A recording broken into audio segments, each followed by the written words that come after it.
All right, fellas. I guess we're recording another episode. We had War Games, but nothing really big happened there. Excuse me? Something big did happen at War Games. For the record, Welcome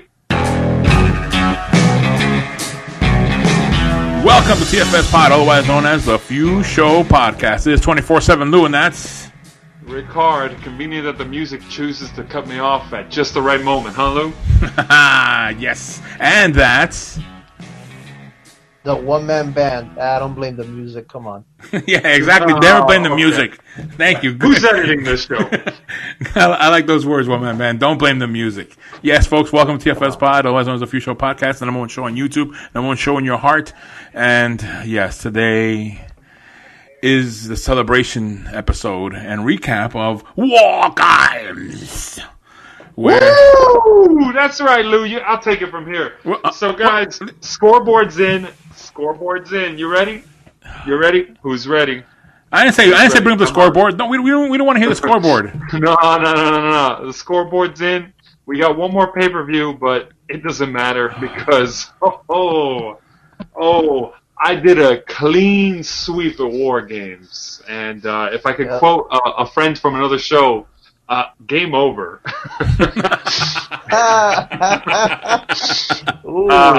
So the unweighted scoreboard is at. We all knew who was winning that one, but just for funsies. Unweighted scoreboard as it stands between everyone. 4 points for Lou, 11 points for me, 2 points for One Man Band, and 1 point for Big Al, and then everyone else is at 0. But that means bogey. Here we go. So as we all know, the unweighted scoreboard was for the whole year. I came in House of Fire. A lot of people weren't involved in the first quarter. Then we started doing, after WrestleMania 36, a weighted scoreboard, draws counted for points. And Lou brought in a bunch of people so that, the scoreboard could be mitigated against me. No. I made everyone enjoy in the predictions and entertainment to battle wonderful challenges. I don't know. well, as nice as that was, in the end, the results stayed the same, folks, because weighted scoreboard between everyone, 8 points for Lou, 10 points for me, 6 points for One Man Band, 2 points for J Few and Big Al, who are tied for 4th place, and 1 point for Rhino. Oh, and 0 points for Bogey. If I can interject real quick, for the fact that I came in right around WrestleMania, and I got 6 points. That goes to show that next year I'm gunning for you guys. Ooh. So just letting you know. Yeah, that's big old target on Ric-Hard. Big old target. Yeah. We're all coming for you. That title. Yeah, I still gotta defend the 24/7 title at TLC against you guys. So let's see if I can walk out 2 champions in 2020. Oh yes. But as I always say, guys, in hindsight, the outcome seemed obvious. It's 2020 vision. Oh my God! Okay, let's talk about what happened quickly on War Game. We don't need to talk about it quickly. Let's be honest here. I could have taken it away. I could have taken it away with a slim margin of victory. I could have taken away with a large margin of victory. But to get a perfect score, come on, guys, give me some credit on this one. Yeah, my hat's off to you, bro. Like that definitely was impressive. Yeah, and Big Al, you came close in second, but don't go against the Gargano way. Wait a minute. But now, what was that formula you said that you were following for this one? Explain that to the audience that you admitted to us. And what was that formula? Hey! What happened backstage? No. It's a good thing. Just mention it, please. All right. I will mention it. So. It was a 5-match show. Let's be honest. The variety of picks. I'm gonna say right now, Big Al. I liked a lot of his picks. There was only one that I was like, I don't know, but he made solid picks. And then I looked at one person in particular whose predictions were like kind of all over the place, but he had a very good track record on triple threat matches. Me. And No, not you, Lou. Oh. You got the triple threat wrong. Oh. Wrong also. But one-man band, he called Sami Zayn winning it when no one else did. True. Yes. We know the event. I'm drawing a blank on it, unfortunately, but one-man band called that triple threat match. And, it was as you all know... Night of Champions, I believe. Night of Champions, there we go. The Night of Champions retaining. Yep. Yeah. Wait, no, it wasn't that one then, because remember Sami Zayn, he won. He was also champion. Remember? Oh, that's right. He was. Yeah. He was champion in quotations. Right. So I had already been predicting Gargano's taking it, and I just looked at it and I said, you know what, he's calling it right. And I brought this up. Last show. Maybe you could mention it this time. I think it was Star Power that you were going on, just like Lou was. But you went Team Shotzi versus Team Candice when we had been for 2 shows before going. It's going to be a Gargano night straight through the card. Yeah. Oh man. And you know, I was getting nervous because Lou's pick Damian Priest, and even Leon Ruff had a moment where I thought he was going to take it by surprise. But you know, I was watching that triple threat match, and 15 people in Ghostface masks later, and a pipe to the back of the head, and my win was solid. Which you did call. You said something like that would happen. I was saying it from the very beginning. I'm like, it's going to be Ghostface. I wasn't expecting that many Ghostfaces. But it happened. You know, I'm still trying to do the math to see who had more interference involved. That match or the Rumble match between Yokozuna and The Undertaker in '94. Whoa, what a call out! What a call out! At what point do you just say, "Bring out all the heels"? Release the heels. He can't win. Release the heels. All right. So let's enough of that. Don't worry. We'll do a recap of the whole year, and all our favorite moments, and this will make it to my highlight reel. But let's talk about War Games. War Games. Yes. And by the way, shout out to WWE NXT. We're on to you, Triple H.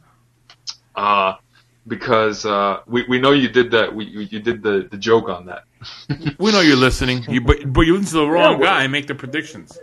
No, Lou. More on that later, but I'll tell you later about that. But let's talk about the night. Let's talk about the night. All right. Yeah. Women's match. So here's one thing I did call wrong about the night, which I do think I was correct on saying, but I was still wrong on. The women's War Game match opened the night. I really think it should have been the closer. Yeah. Nothing against Undisputed Era versus Pat McAfee's team, but the women's match had more surprises and a better finishing spot, I think. Because Io Shirai getting put through that ladder, top notch. I don't think I've seen that in a women's match before. Yeah. It was a tough match. They got really beat up in that one, which someone's arm got hurt. Candice LeRae's arm got hurt. Ironically, the team captain of the match. Yeah. Speedy recovery. Yeah, speedy recovery. But the fallout for the match makes sense. Toni Storm is feuding with Ember Moon now, based on the fallout on NXT, and it looks like they're going to be doing a who's going to get a contendership match for the championship against Io Shirai, because they're going with Rhea Ripley interrupting Raquel Gonzalez, who says she wants a championship match against Io Shirai, and Ember Moon and Toni Storm also saying they want a championship match, but they're feuding with each other. So they've already said next year, January 6th, New Year's Evil. That's an event that NXT's doing, so they got to decide who's going to be number one contender within the next 3 weeks, I want to say. Wait, will that be our first pay-per-view for our... That will be our first pay-per-view for 2021. Yep. Ooh, there we go. Yeah, So, in a future episode, we're going to have to talk about the upcoming pay-per-views because we're going to have a lot of stuff going on. yeah, we gotta hold the committee hearing for and rules and rules. Yes. No more weighted and unweighted scoreboards. No more adding adding new rules halfway through the year when you're at a huge deficit, Lou. Oh, come on! I learned this from a friend of mine. Like, damn it. All right, so what are the matches we have going on War Games? So the match that we all had, one of the two matches we all had a consensus pick was Tommaso Ciampa versus Timothy Thatcher. We all picked Tommaso Ciampa. We all picked correctly. And, I mean, it seemed pretty obvious why we went that route. Thatcher hasn't really gotten... I don't think he's gotten a TakeOver win yet. Yeah. And he was facing a pretty hefty star in the match. So we gave it a Ciampa. Ciampa won. There wasn't a lot to go off of after this, and it looks like Ciampa's got him in his rear view at this point because he's moving forward. What looks to be, I actually don't remember who he started a feud or who he's teasing a feud with, but I think he might be in the running for I think not North American Championship. NXT? I don't think he's going for the North American title. He can't feud with. Yeah, I have to admit, I missed NXT this week. I wasn't able to watch it, so I really do not know the aftermath of War Games. I'm still waiting to catch it on the network to sit down and watch it. I caught some of the highlights, but for some reason I'm forgetting who Tommaso Ciampa started feuding with. He's not going after one of the championships though, because he didn't interrupt either of the segments. Okay. Now So I remember. What's the next match then? Next match was Cameron Grimes versus Dexter Loomis in the strap match. Yeah. And Edge of my seat, I was mentioning.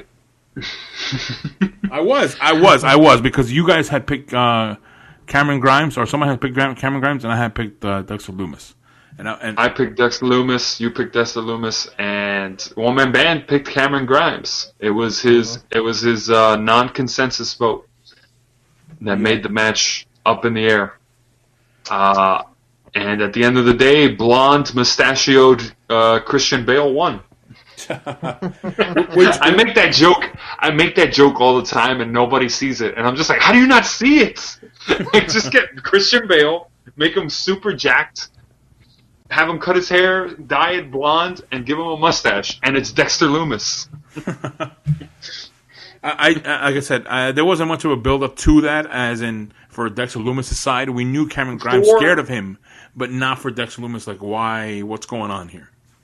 For a strap match, I'd say it was pretty by the numbers. I think it was a pretty by the numbers strap match. And in War Games, the pay-per-view, the non-War Game matches are not the attraction. Mm-hmm. So really, we were just padding filler for the next War Games match. Yeah. All right, and then what was the next match? After that, we got the triple threat match that we all that kind of won the night and decided to win here. So, in terms of the booking, it really seemed like they were trying to set up that this could be a match where anyone wins, because you had Leon Ruff doing the whole, like, he's not getting taken seriously. I think he got put through the barrier. Yeah, on the outside. And then it was just Damian Priest and Gargano for a bit. Then he came back, but Damian Priest was still looking dominant. The entire time, I'm just like, man, like, Damian Priest is really looking good. And then at some point, a bunch of people in Ghostface masks showed up, and Damian Priest takes out like a bunch of them on one side of the ring. Then 3 more showed up. He takes them out too. All the while, Leon Ruff is on the sidelines, like slowly but surely getting on the top rope, and Damian Priest isn't paying attention. And then he lands, I think, the frog splash on Gargano, and Gargano kicks out. And I'm like, oh man. And that was tense. And then Damian Priest got back in. He was going to hit the Razor's Edge. And then he takes a pipe to the back of the head. And then Gargano takes out Leon Ruff. And we got the reveal of who one of the people in the Ghostface mask is. Wait a minute. Who did a one-man band pick? He picked Johnny Gargano. He got it right. Oh, okay. Yeah, this was the match he called right. Oh, okay. I know there was one to tie up the score with you, Lou. Actually. Oh. And yeah. Hold on. I want to know from One Man Band, since he's always picking Johnny Gargano. What's your take on this? On him winning that match? Well, my thing is like I was looking at the prestige of he's already won the North American title twice, and I figured that it was just too good to pass up the opportunity for him to be the first 3-time. You know, if I'm not mistaken, he's the only 2-time anyways, right? I want to say yes. Yes. So the that fact I'm aware that of, yes. So the fact that he's the first 2 and 3-time North American champion is like his legacy is always going to be the North American title, even though he's been NXT champion, you know. But yeah, he's been NXT champion more than once. Well, hold on. I want to say one thing about this because, you know, this 3-time champion, 2-time champion and all that. I mean, we know why we know why it's been a while for someone to be a 2-time champion. One, it's not. I'm not saying it's a super new belt, but it's a new championship. Sorry, I mean belt. It's a new championship, right? Relatively compared to the other NXT, right? I know where you're going with. Yeah. And most of the people who do win that one go on up to go to the NXT one, and then they go to the the other roster, not the main roster, the other rosters. So, you know, called up. Called across, maybe? Called over. There we go. But yes, well, we know what's going on. So the reason why that he's becoming a 2 or 3-time champion is because I feel like, yeah, you already had your big run. Now you're becoming like a senior guy in that locker room in NXT. And if they bring him up, and they did bring him up for a while, send him right back down again. I don't know. I don't know where do you go with him within there. I mean, just bouncing around within NXT for the next 5 years or something. He's been there for a while now, 4 years. Yeah, I was gonna say because if I recall the heel turn between with him and when him and Ciampa were in DIY was I can clearly remember it being at least 3 years ago. Because I forget what pay-per-view it was. It was a takeover where they won, or no, I lied. They lost. The Dusty Rhodes Classic. That's right. That's what it was. They lost, and then I remember specifically they were running the credits for NXT Takeover, and they had Gargano and Ciampa kind of like hugging it out, like it's okay, everything's okay, and then Ciampa, right when they were about to cut off, throws him right against the Titantron, and that's when it blew off, and that was a while ago. I mean, God, it feels like forever ago. And at that time, they had been there for a while. You know, they were already an established tag team. You know, and well, that was okay. Yeah. But so would you say this is like his third run, his third win, or something like that within NXT? Well, not so much the third win. I'm just saying like because I feel like he should be in the main roster as everybody else who goes through NXT should be in the main roster now. But because maybe the global pandemic that's going on is something, or they don't really work them really well when they go up to the other rosters. That he should be up there, but since he's not, he's down still. Let's say down in NXT. So you have to do something with a man like that. You cannot have him sitting around if he's not even hurt. True. Like Ciampa. I see him in Ciampa like at the same stage with that. Well, here's the thing. If you remember, a couple of years ago, when Ciampa was the NXT champion and Johnny Gargano was the North American champion for the first time, they were up in the main roster for a little bit. Yeah, I know. Yeah, and DIY came back, and then one of them got injured. And then Ciampa got injured. He had his neck injury, right? Yeah. So that's what I'm saying. They were teasing that, and they were doing pretty good in the main roster. If I remember correctly, it was them, Aleister Black, and Ricochet, right? Yep. Those are the four that they brought up. Yep. And we all know, unfortunately, what's going on with the other two. But Ciampa and Gargano were doing this, we're heels. Well, Ciampa's a heel and Gargano was a face, but they got together and it was kind of like, okay, I don't like you, but all right, we can run this, and it did pretty well. But then they just never, when Ciampa got injured, unfortunately Gargano kind of fell flat, and they turned him face again. No, they turned him face again, and he went to go up against Undisputed Era. That's right. There you go. So I think it was for the vacant NXT title. It was. He won it, then he lost it not too long afterwards. Aleister Black. Was it Aleister Black who took it from him, or Cole? I think it was Cole. So somebody took it for him, and then Aleister Black was looking like he was gonna. So, well, going back to the thing, what I'm saying is, Gargano's been healed twice. That's what I'm gonna say. And you know what? In a way, I'm kind of like, okay, good. Keep him in NXT because he's relevant. If you put him on the other rosters, he will disappear, big time jobbing. And they will not. He'll get the Chad Gable treatment. He's small as a competitor. Yeah, I think that's what Vince is going to see. That's what Vince is going to see, and it's a darn shame. I think that's part of the reason why they've kept him in NXT, because of that. Because he's a draw. He's a draw in NXT. Yeah. Plus, I like the whole thing that they do with Gargano and Ciampa. Ciampa's called the is Ciampa the one? He's called the Black Heart, so he's called the Heart of NXT. And then Johnny Gargano's all. His current thing is no heart, all soul. Yeah. That's good. That's good. So he's the soul of NXT. And they call him Johnny Takeover. So keep it going. I mean, look at Finn Balor. Finn Balor's career took a resurgence when coming back to NXT. Yeah, so it did. I say, what we need is more main roster stars being willing to go to NXT. Not Randy Orton, though.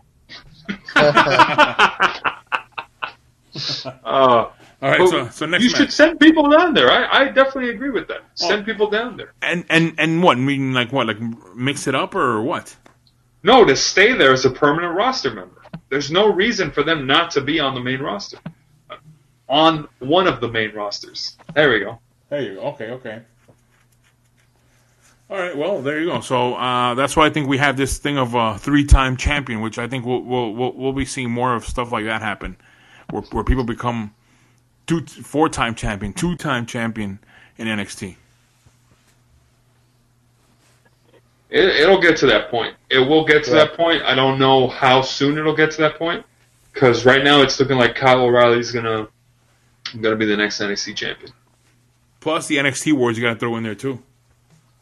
The Wednesday Night Wars. Sorry. I misspoke. The Wednesday Night Wars. Yeah.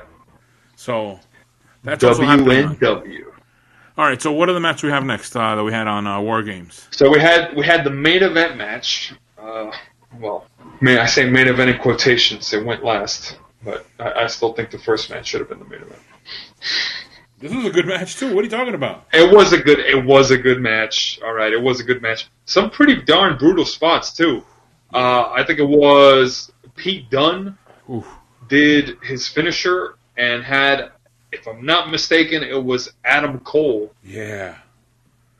Land chest first on the point of the chair. Yeah, the following day I thought they would say he was injured as well, but he wasn't. But man, it looked pretty bad. I looked at that. I said, "How is he walking?" Yeah. But all in all, I liked that they decided to have some of Undisputed Era's members go through the table they were named after. Yeah, that's funny. You recall Strong went through his table, and Bobby Fish put someone else through his table. Yeah, and he got hurt. Yes. Oh, he got hurt before that. Yeah, he actually had a fairly minimal role in the match. I think a couple spots here and there, but I didn't see him do a lot. But like you said, it was Kyle O'Reilly and Pete Dunne were the the openers, and they kept it strong throughout the entire match. Yeah. And Pat McAfee, wow, what he was doing. I mean, yeah, they dropped him. But he was doing some crazy moves for someone who has not been in the industry. Yeah, you don't expect that. You don't expect that out of a non-wrestler character to be willing to do that dive off the top of the cage. Yeah, but it does show one thing, that he wants to be there and he wants to do all these crazy things too. So, hey, I gotta say, you know, hats off to Pat McAfee, man. Yeah, like I agree. We're just talking about, you know, hitting that swanton bomb off the top of the cage. That was crazy. I mean, listen, he's not even a wrestler, and it was pretty spot on, man. That was a pretty good swanton. Yeah. And dude, he did a bunch of other dives too. I mean, across yeah, the ring. but I'm saying though, flying like, across the ring. You got to think about this. Like that cage has got to be, you know, 40 feet in the air, maybe. Yeah. It's high up. That's pretty crazy, man. Like if you think about this, yeah, it looks easy on TV, but like if you're there, like to put this into perspective, I've dove off of a 30-foot ramp into a pool. All right. That's some pretty good experience. I was gonna make a joke and say I don't even feel comfortable jumping off the back of an F-150 truck bed. We've got you. Well, We'll hold you. And that's a 6 foot drop. So there you go. I've done a 30-foot drop, Damn. and I got to tell you that you know, you got to clench yourself because it's 30-foot you drop. go down fast. Yeah, you go down quick. So you know you gotta put it into perspective. Like he's got to land that thing right, and then he's got to trust these other people down there that they're going to take care of him. And I don't know if they did. Yeah, who knows? They probably didn't. I mean, it just goes to show you, like, these drops that they do, like, we take them for granted sometimes. Like, they can be pretty brutal. Yeah. And you know, one wrong move can mean, like, Oof. you know, life or death. Career you know, ending. Yeah. You know, so hey, man, hats off to him, man. I gotta give him, you know, he may not be a wrestler, but he definitely embodies the spirit of it. So I approve also of the finish of the match. It wasn't what they teased it to be, which was Undisputed Era beats up the other three guys and then corners Pat McAfee, and then he eats all their finishers. They were teasing it, and then they didn't go with it, and I said, all right, good. They didn't just make him look like a chump. You know, his team lost, but they lost gracefully, I want to say. Yeah. And Kyle O'Reilly got the win over Pete Dunne, which blatantly indicates, and you can tell by the fallout too. You got Pete Dunne, Kyle O'Reilly feuding, as well as Damian Priest got himself involved in the title picture, and we got the return of Carrion Cross, who is also being teased to be in the title picture now. Carrion Cross healed up pretty quick. True. That is so true. It was not. I could have swore it felt like yesterday that he was NXT champion. yeah. But go ahead, Ric-Hard, say it. And what happened at the end of the night? Well, at the end of the night, Lou, I kind of teased at this earlier, but as you know, for right before, well, this actually happened before War Games. I have some really good news, Lou. Triple H finally accepted my friend request. Oh, no wonder. I knew it. Smart guy. And somehow I'm short of a friend right now. Ooh. Someone dropped me as a friend. Someone running NXT dropped me as a friend recently. But yeah, there we are. You won the night. You went 5-0. 5-0, folks. 5-0. Hey, Perfect streak. Has anyone ever done that besides you? Yes. Big Al if I'm not mistaken, Big Al got a perfect run once. I don't remember the show. I think it might have been... For the few times he's participated, he got it. Yeah, he's gotten a perfect run before, I think. And, it was actually Survivor Series. The only thing he missed was the cash-in, which cost him a point. But he called every match finish. So, that's why I copied most of his picks. What?